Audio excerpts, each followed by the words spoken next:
Hello, Deepavali பக்கம் வந்தாச்சுங்க. என்னென்ன பலகாரம் போடலாம் அப்படின்னு மனசுக்குள்ளே ஓடிட்டே இருக்கும்.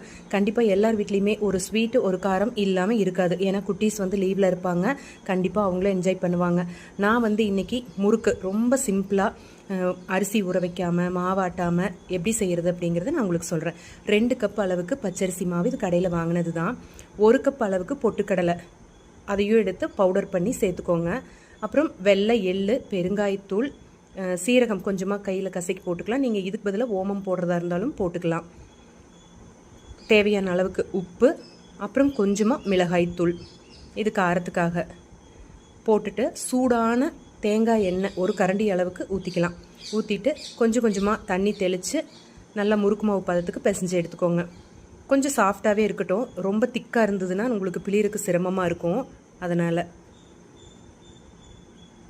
நல்லா இந்த அளவுக்கு வந்த உடனே முறுக்கு குழலில் லேசாக எண்ணெய் தொடச்சிட்டு இதை போட்டு நீங்கள் முறுக்காக பிழிஞ்சு எடுத்துக்கலாம். இது வந்து பிகினர்ஸ் கூட ரொம்ப ஈஸியாகவே செஞ்சிடலாங்க.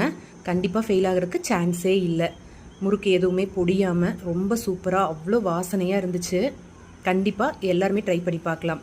இது வந்து டைரெக்டாக ஆயிலில் புளியறதுக்கு உங்களுக்கு சிரமமாக இருக்கும் அப்படின்னா கரண்டியை வந்து திருப்பி போட்டு தான் நானே போட்டேன்.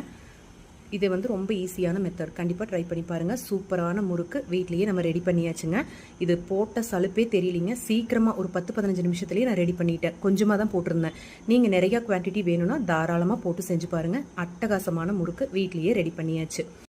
இதே மாதிரி சிம்பிளான டேஸ்டியான ட்ரெடிஷ்னல் ரெசிபீஸ் எல்லாத்துக்குமே வந்து கண்டிப்பாக மண் சமையலை ஃபாலோ பண்ணி வச்சுக்கோங்க. மறக்காமல் எப்படி வந்துச்சுங்கிறத கமெண்ட் பண்ணுங்கள். நெக்ஸ்ட் வீடியோவில் பார்க்கலாம். டாடா.